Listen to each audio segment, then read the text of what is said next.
নমস্কাৰ আপোনালোকক স্বাগতম জনাইছো আমাৰ শিক্ষামূলক ইউটিউব চেনেলটোলৈ Srimanta Sankaradeva university of health সায়েন্সৰ BND pharm admission notice out হৈছে আপোনালোকৰ বাবে ভাল খবৰ যেহেতু ইমান দিনৰ পৰা ওয়েট কৰি আছিল যে আপোনালোকৰ কেতিয়ানো সিলেক্টেড ক্যান্ডিডেট সমূহৰ লিষ্ট আউট হ'ব তো ক্যান্ডিডেট যোনখিনি ক্যান্ডিডেট সিলেক্টেড হৈছে কোনখন ইনষ্টিটিউটত তেওঁলোকে এডমিশন ল'ব পাৰিব সকলোবোৰ আমি ডিটেইলছত দেখুৱাই দিম স্কিপ নকৰাকৈ গোটেইখিনি চাব আৰু যিমান পাৰে বন্ধুসকললৈ এই ভিডিঅ'টো প্ৰেৰণ কৰিবলৈ নাপাহৰিব তো এডমিশন কোন তাৰিখে হ'ব A to Z ডিটেইলছ আমি দিবলৈ চেষ্টা কৰিম আৰু কোনখন কলেজত পালে সকলোবোৰ দেখুৱাই দিম তো PDF কোড পাব সকলোবোৰ দেখাই দিম তো স্কিপ নকৰিব মাথো সকলোবোৰ চাবলৈ চেষ্টা কৰক তো এডমিশন প্ৰসেস কি হ'ব জনাই দিম কি ডকুমেন্টছ নিব লাগিব সকলোবোৰ দেখুৱাই দিম তো পোন প্ৰথমে আপোনালোকে government of Assam health and family welfare বা ডাইৰেক্টৰেট অফ মেডিকেল এডুকেশ্যন অথবা DME বোৰ্ডত আহিব তাৰ পিছতে নটিছসমূহত ক্লিক কৰি চাব ইয়াতে তলত স্ক্ৰল ডাউন কৰিলে দেখা পাব টাইটেলত admission notice and select list D pharm first counselling তো ডি ফাৰ্মৰ ফাৰ্ষ্ট কাউন্সেলিং আউট হ'ল 2024 বৰ্ষৰ আৰু বি ফাৰ্মৰ ফাৰ্ষ্ট কাউন্সেলিং 2024 বৰ্ষৰ আউট হ'ল এই দুখন আমি ডাউনলোড কৰি লম তাৰ পিছত এখনকৈ দেখুৱাই যাম প্ৰথমে ডি ফাৰ্মৰ দেখুৱাই লওঁ তাৰ পিছতে বি ফাৰ্মৰ কাউন্সেলিং বা আপোনালোকৰ সিলেক্টেড যোনখিনি ক্যান্ডিডেট সিলেক্ট হৈছে আমি দেখুৱাই দিবলৈ চেষ্টা কৰিম দুইখন ডাউনলোড কৰি লৈছো চাই ল'ব তো ওপেন কৰিছো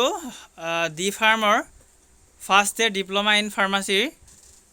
course in the institute of pharmacy attached to the 3 government medical colleges of Assam session 2024 admission notice হয় এখন ফাৰ্ষ্ট কাউন্সেলিংৰ সিলেক্টেড ক্যান্ডিডেট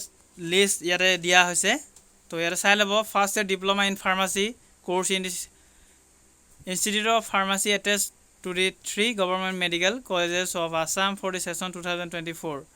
তো অফিচিয়েল ৱেবছাইটৰ ৰিলিজ কৰিছে বা আপোনালোকে সাৰ্চ কৰি ল'ব পাৰে www.dme.assam.government.in তো all the selected candidates are hereby directed to report to the office of the principal of the respective government colleges with all their original testimonials তো আপোনালোকে যোনখন কলেজত আপোনালোকক নামৰ বিপৰীতে আপোনালোকৰ হো সাইডত থাকিব কোনখন ইনষ্টিটিউটত আপোনালোকে সিট লাভ কৰিছে বা এডমিশন ল'ব পাৰিব তালে আপোনালোকে অৰিজিনাল ডকুমেন্ট সমূহ নিব লাগিব কি নিব লাগিব মই জনাই দিম প্ৰিন্সিপালক আপোনালোকে অফিস অফ দি প্ৰিন্সিপাল তাতে লগ কৰি আপোনালোকে অৰিজিনাল ডকুমেন্টখিনি দেখুৱাব লাগিব 10+2 মাৰ্কশিট CW 2024 হ'ব লাগিলে যে 23 হ'ল 24 এডমিট কাৰ্ড আৰু স্কোৰ কাৰ্ডখন দিব লাগিব permanent resident certificate as well as other relevant documents like caste certificate NCL certificate for OBC MOBC ৰ বাবে লাগিব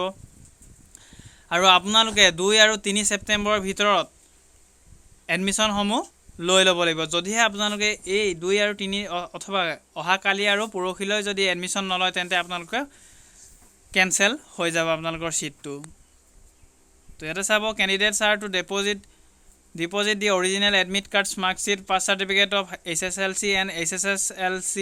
or equivalent examination as well as other relevant documents like caste certificate NCL certificate EWS certificate PWD certificate etc to the principal of the respective colleges at the time of admission of the candidates is subject to the satisfactory medical fitness of the candidates at the time of admission all admissions are provisional তো সকলো admission provisional বুলি কৈছে অথবা এই নটিছখন আপোনালোকৰ 30/8/2024 বৰ্ষত release কৰিছিলে তো ইয়াতে দিয়া আছে provisional select list of candidates for admission into D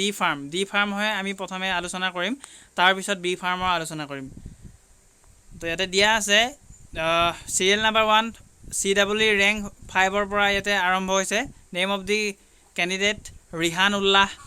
category unreserved category হয় IPA SMC অথবা শিলচৰ মেডিকেল কলেজত তেওঁ এলট হৈছে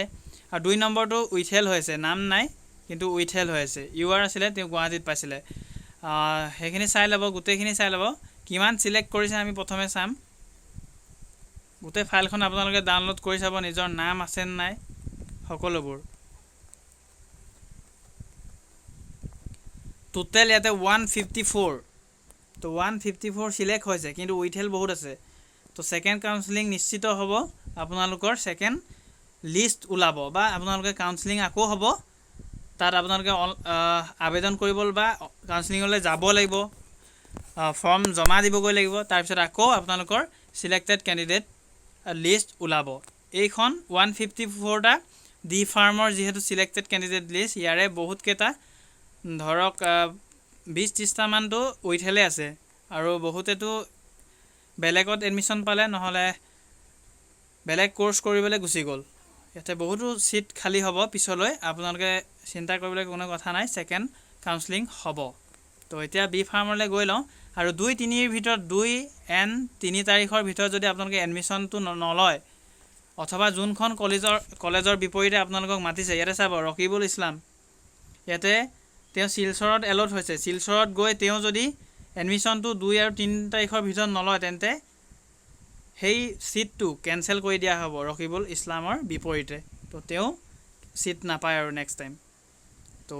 2 আৰু 3 তাৰিখৰ ভিতৰত তেওঁ এডমিশনটো ল'বই লাগিব এই ধৰণে আপোনালোকে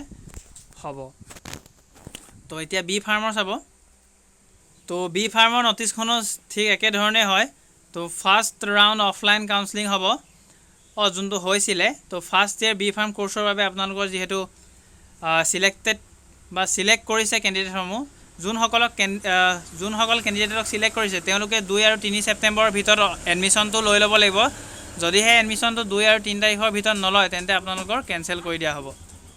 তো ডকুমেন্টখিনি চাব সেম হয় যোনখিনি ডি ফাৰ্মৰ কাৰণে কৈছিলো বি ফাৰ্মৰ কাৰণে সেম হ'ব বাস আপোনালোকে নটিছখনত চাই ল'ব পাৰে কোন কিটা ডকুমেন্টছ নিব লাগিব তো ক্যান্ডিডেট লিষ্ট চাব কেৱল মাত্ৰ 26 টা সিলেক্ট কৰিছে বি ফাৰ্মত ইয়াতে চাই ল'ব কেৱল মাত্ৰ 26 টা তাৰে ভিতৰত আপোনালোকৰ 3 টা উইথহেল আছে 3 টা তো এই নিহাৰ আলীজন চাব আপোনালোকৰ সিলেক্টেড হৈছিলে মেবি তেওঁ ডিব্ৰুগড় ইউনিভাৰ্সিটিটো ল'ব পাৰে বা নল'ব পাৰে মই দেখা পাইছিলো নটিছখনত নেহা কলিতা তাইকো দেখা পাইছিলো এটা 26 টাৰ ভিতৰত আপোনালোকৰ 3 টাটো উইথহেল আছে বাকিখিনি আপোনালোকে নিজৰ নাম আছে নাই চাই ল'ব তাৰ পিছতে ইয়াতো বি ফাৰ্মতো সেকেন্ড কাউন্সেলিং হ'ব লগতে সেকেন্ড মেৰিট লিষ্ট বা সেকেন্ড সিলেক্ট লিষ্ট ওলাব ক্যান্ডিডেট সমূহৰ তো যেতিয়া আপডেটখিনি আহিব আমি আমাৰ চেনেলত আপোনালোকক জনাই দিবলৈ চেষ্টা কৰিম তো চেনেলটো ফলো কৰি ৰাখিবলৈ নাপাহৰিব আৰু যিমান পাৰে বন্ধুসকললৈ শেয়াৰ কৰিব ভিডিঅ'সমূহ 2 আৰু 3 তাৰিখৰ ভিতৰত যদি আপোনালোকে এডমিশনটো নলয় তেন্তে আপোনালোকৰ সেই সিটটো কেনসেল কৰি দিয়া হ'ব তো ইয়াতে ভালদৰে উল্লেখ কৰি দিয়া হৈছে